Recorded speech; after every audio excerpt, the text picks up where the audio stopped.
like sweets. Many people like sweets a lot. Many people would eat sweets all the time if they didn't know that it was bad for their dental health. But they do, so they don't. Children, however, don't know that, and so they would eat sweets till they threw up if their parents didn't intervene and regulate their behaviors. So then, in areas more than just sweets, children need to be taught what good behavior is. This means that they need discipline, because through discipline is how children are able to have this good behavior. But disciplining children, particularly through spanking, brings up some mixed emotions.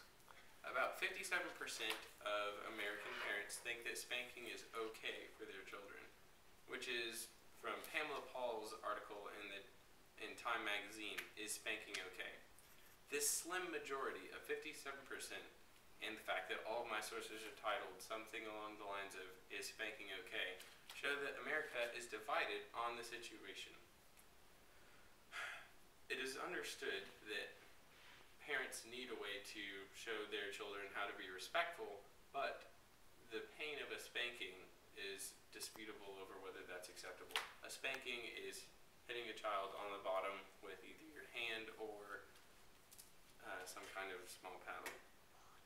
Spanking is argued to have negative effects on children for a couple of different reasons. One argument says that spanking causes children to have negative social interactions with everyone that they come into contact with because they fear their parents rather than respect them. This fear of their primary relationship with their parents makes them more introverted and reluctant to share with other people that they come into contact with. Another argument that spanking has negative effects is that it causes violent tendencies in the child. Because their parents are hitting the child then thinks that it is okay to hit other people. Both of these negative examples are from Kitty Kalane's article, Is It Okay to Spank Kids?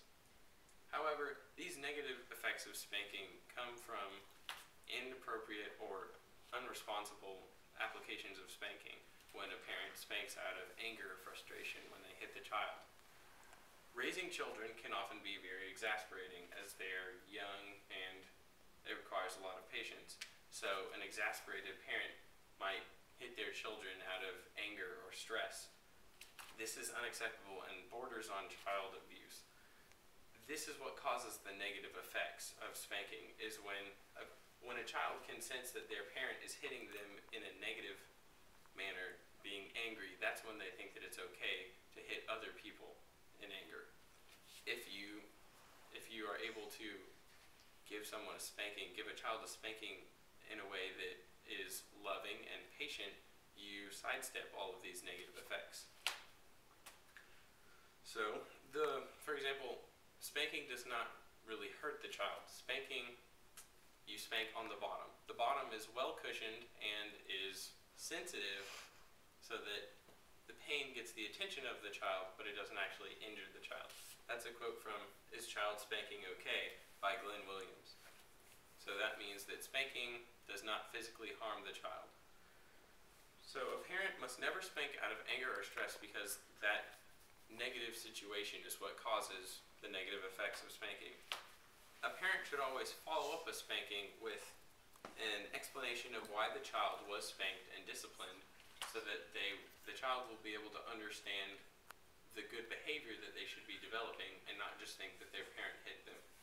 Also, when a child is spanked, it should be used in conjunction with other punishments such as timeout, so that spanking isn't overused and it's kind of reserved as a top tier punishment so that it's not overused, but that it can also be used to promote good judgment in children.